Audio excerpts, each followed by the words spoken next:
Sampurasun pamirsa nu dipika asih pribados ngaraos bagja tiasa nepangan para wargi sadayana dina acara Pani Ismana ngalangkungan kanal YouTube YKB Bahasa Sunda. Pamugi para wargi sadayana aya dina walagri, waluya, sehat, diberkahan ku Gusti. Pamirsa sateacana urang ngaguar acara ieu mangga urang ngadua ka Pangeran. Nun Pangeran dina danget ieu abdi-abdi sadayana dumeheus ka anjeun naneda nyuhunkeun anjeun masihan hikmah supanten abdi ngartos naon anu dipika hoyong dina kahirupan abdi sadidinten. Mangga Pangeran ngadawuh ka abdi sadayana, abdi seja ngadangukeun. Amin. Para wargi sadayana, Pani Ismanah dina danget ieu nyandak jejer hikmah teh tangkal kahirupan dumasar kana aosan kitab Amsal atanapi Siloka pasalna anu katilu ayatna anu ka-13 dugi ka 18. Atuh ayat luluguna dicandak tina ayat anu ka-18 anu kieu unggalna. Nya bagja nu boga hikmah hirup teh jadi milikna. Naon sih hartosna hikmah? Pamirsa, hikmah teh langkung ti sakadar pangarti.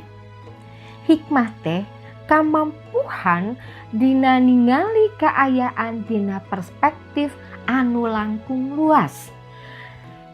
Nyurtian akibatna tina pilihan. Teras mutuskeun hal anu wijaksana sajalan sareng pangersa Pangeran.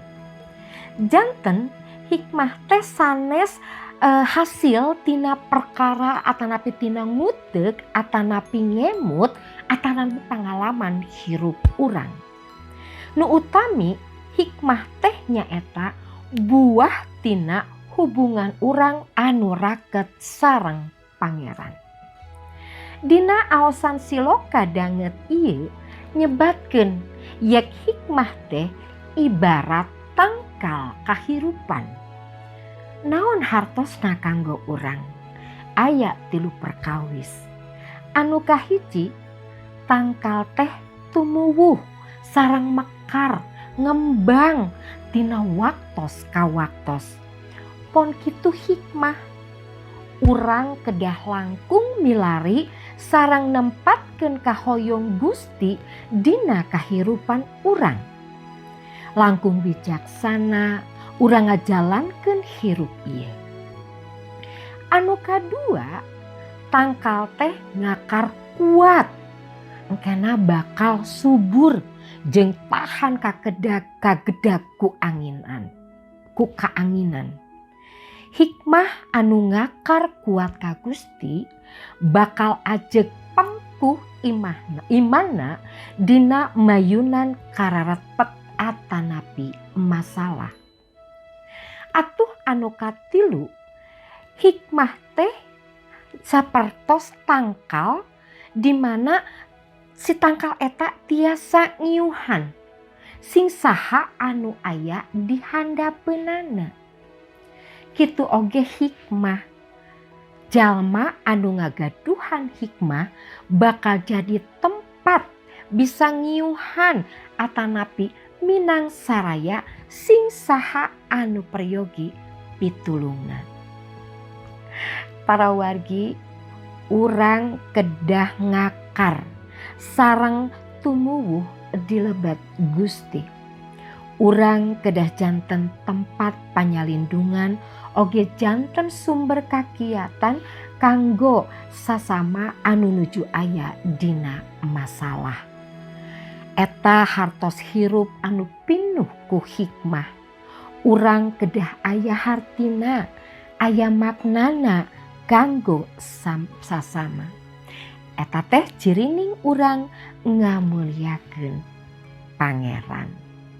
Kitu pamirsa maksad himah teh tangkal kahirupan.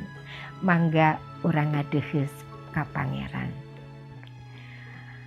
Nun Gusti hatur nuhun dina dangit ieu abdi parantos diemutan ku Gusti, dipasihan terang ku Gusti hartosna hikmah. Nun Pangeran mugia anjeun masihan hikmah ka abdi-abdi sadayana supanten hirup ieu teh tiasa mangpaat, tiasa aya hartosna kanggo nu sanes anu meriogikeun ka abdi-abdi sadayana. Auban pasihan kakiatan supanten abdi tiasa ngalakukeun sanes kanten anu dipikahoyong ku anjeun. Atur nuhun Pangeran. Amin. Pamirsa, mung sakitu anu tiasa didugikeun dina panglenyepan danget ieu, pamugi tiasa ngajentenkeun berkah kanggo urang sadayana.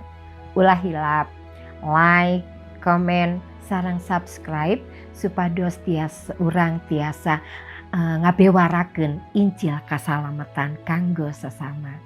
Atur nuhun.